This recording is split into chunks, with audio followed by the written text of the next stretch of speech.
Sunog sa power plant ng Pagbilao, Quezon, isa ang patay, 8 sugatan.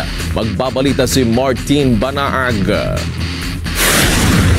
Isa ang kumpirmadong patay at 8 ang sugatan sa nangyaring sunog sa Unit 3 ng Thermal Luzon Incorporated, Aboitiz Power Pagbilao Power Plant sa Barangay Ibabang Pulo, Pagbilao, Quezon. Nasinundan rin ng pagsabog.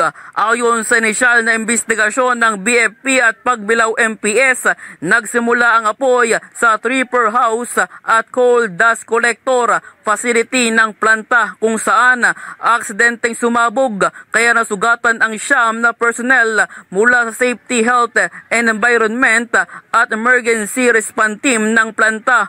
Ang isa dito ay binawian na ng buhay matapos mahulog kasunod ng pagsabog at agad namang dinala sa ospital ang iba pang mga nasugatan.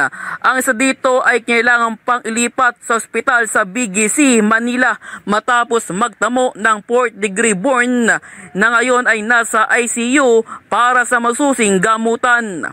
Samantala, tumungo tayo sa Aboitiz Power Plant para hingan sila ng pahayag ngunit walang humarap sa kanilang pamunuan at mahigpit rin ang kailang seguridad dito. Sa ngayon ay patuloy ang investigasyon ng mga otoridad upang matukoy ang tunay na dahilan ng insidente.